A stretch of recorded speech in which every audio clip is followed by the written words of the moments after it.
क्या UGC NET JRF हमें 30 days में मिल सकता है? अगर हाँ, तो हमें डेली कितने क्वेश्चन प्रैक्टिस करने चाहिए ये अपना एम को पूरा अचीव करने के लिए? और अगर ये ऐसा हो सकता है तो हमें कितना फैक्चुअल डेटा याद करना चाहिए? बिकॉज हम लोगों की भी एक लिमिट है और हम हमेशा ना बार बार ना हम फैक्ट्स भूल जाते हैं। और मोस्ट इंपॉर्टेंट ये वीडियो उन लोगों के लिए इंपॉर्टेंट है जो एकदम लास्ट में जागे हैं, क्योंकि जब मैंने फर्स्ट टाइम जेआरएफ निकाला था तो मेरे पास भी बहुत कम टाइम था, अप्रोक्सीमेटली 2 वीक का। तो उसमें मैंने किस तरीके से प्रिपेयर किया और बहुत कम टाइम में किस तरीके से हम मैक्सिमम आउटपुट अचीव कर सकते हैं, वो इस वीडियो में हम बात करेंगे। इस वीडियो को एंड तक जरूर देखना, बिकॉज आपके जितनी भी क्वेरीज हैं उन सबके आंसर इसमें दिख जाएंगे। ठीक है, so first of all welcome to my channel discover study and I am Preeti Bora, your UGC NET JRF mentor. So अगर यूजीसी नेट के 30 डेज में निकाला जा सकता है, बिल्कुल निकाला जा सकता है, बहुत ही इजी है, लेकिन उसके लिए चाहिए होती है परफेक्ट स्ट्रेटेजी। परफेक्ट स्ट्रेटेजी में 4 चीजों का बैलेंस होना चाहिए। एक कि आपका पीवाईक्यू आपको कैसे करना है, दूसरा मॉक कैसे करना है, तीसरा थ्योरेटिकल कॉन्सेप्ट कैसे करना है और चौथा फैक्ट बेस्ड किस तरीके से याद करना है। तो सबसे पहले मैंने पीवाईक्यू और मॉक की बात करती हूँ। तो डेली कितने एमसीक्यू करने चाहिए? तो डेली मैं क्या करती थी ना, मैं एक पीवाईक्यू उठाती थी और मैं थ्योरेटिकल कुछ नहीं पढ़ा था मैंने, क्योंकि मेरे पास बहुत कम टाइम था। तो मेरे पास इतना यही नहीं था कि समय ही नहीं था, या फिर मेरा कॉन्सेप्ट क्लियर करने के लिए वो अंडरस्टैंडिंग वाला मैं अपने पैनिक मोड में थी, क्योंकि बहुत कम टाइम होता है। तो हम हमेशा यही करते हैं। तो मैंने क्या किया ना, रोज एक पीवाईक्यू करना शुरू किया।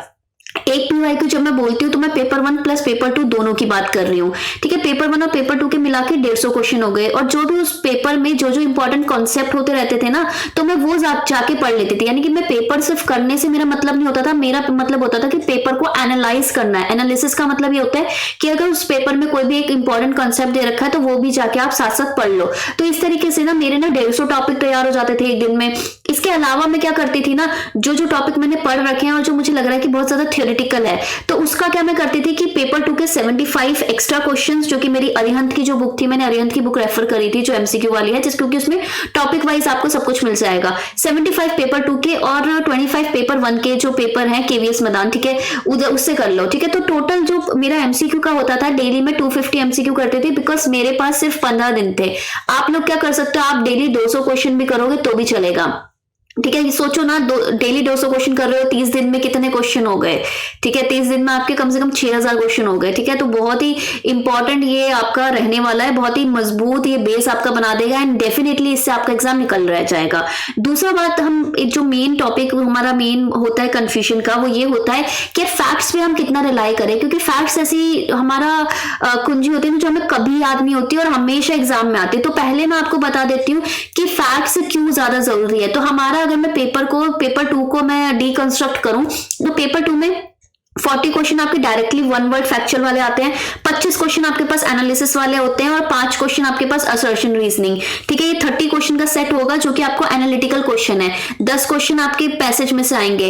बाकी के जो 60 क्वेश्चन है ना, 40 आपके डायरेक्ट फैक्चुअल, 10 आपके मैच द फॉलोइंग, 10 आपके करेक्ट इनकरेक्ट वाले मैच द होते ना कि करेक्ट इनकरेक्ट है या फिर क्रोनोलॉजी में है कि नहीं, ये वाले क्वेश्चन आएंगे। तो 60% ऑफ योर पेपर, अगर मैं पेपर 2 की बात करूं तो वो फैक्चुअल होता है। तो अगर आप सिर्फ और सिर्फ फैक्चुअल डेटा अच्छे से कर रहे हैं और पीवाईक्यू अच्छे से कर रहे हैं, जब मैं पीवाईक्यू बोल रही हूं तो पिछले 2 साल से एक ट्रेंड आपने देखा होगा कि 2020 और 2021 वाले 22 वाले में एक आपने ट्रेंड देखना शुरू कर दिया होगा कि जो पुराने वाले पेपर होते थे ना 2004 2005 वाले, वो वाले क्वेश्चन काफी रिपीट हो रहे हैं। जो सेट के एग्जाम में वेस्ट बंगाल सेट का काफी क्वेश्चन आए हैं, पिछले बार महाराष्ट्र सेट के क्वेश्चन आए हैं, तो वो क्वेश्चंस रिपीट हो रहे हैं। तो दैट मींस क्या है कि पीवाईक्यू बहुत इंपॉर्टेंट पिलर होने वाला है आपकी पूरी प्रिपरेशन का। और फैक्चुअल डेटा आप किस तरीके से प्रिपेयर करना है, फैक्चुअल डेटा आप यूनिट वाइज प्रिपेयर करो। अब यूनिट वाइज में क्या इंपॉर्टेंट आता है मैं बताती हूँ। एक तो आपको बोल देते हैं कोई भी थिंकर और उसकी थ्योरीज, ठीक है, थिंकर को थ्योरीज से मैच करना, थिंकर को उसकी बुक से मैच करना। ठीक है, अगर आपका मैनेजमेंट वगैरह है तो थ्योरीज पूछ लेंगे, उसके फीचर्स पूछ लेंगे, राइट। इस तरीके से जो आपकी थ्योरीज पे फोकस डालो, बुक्स पे फोकस डालो।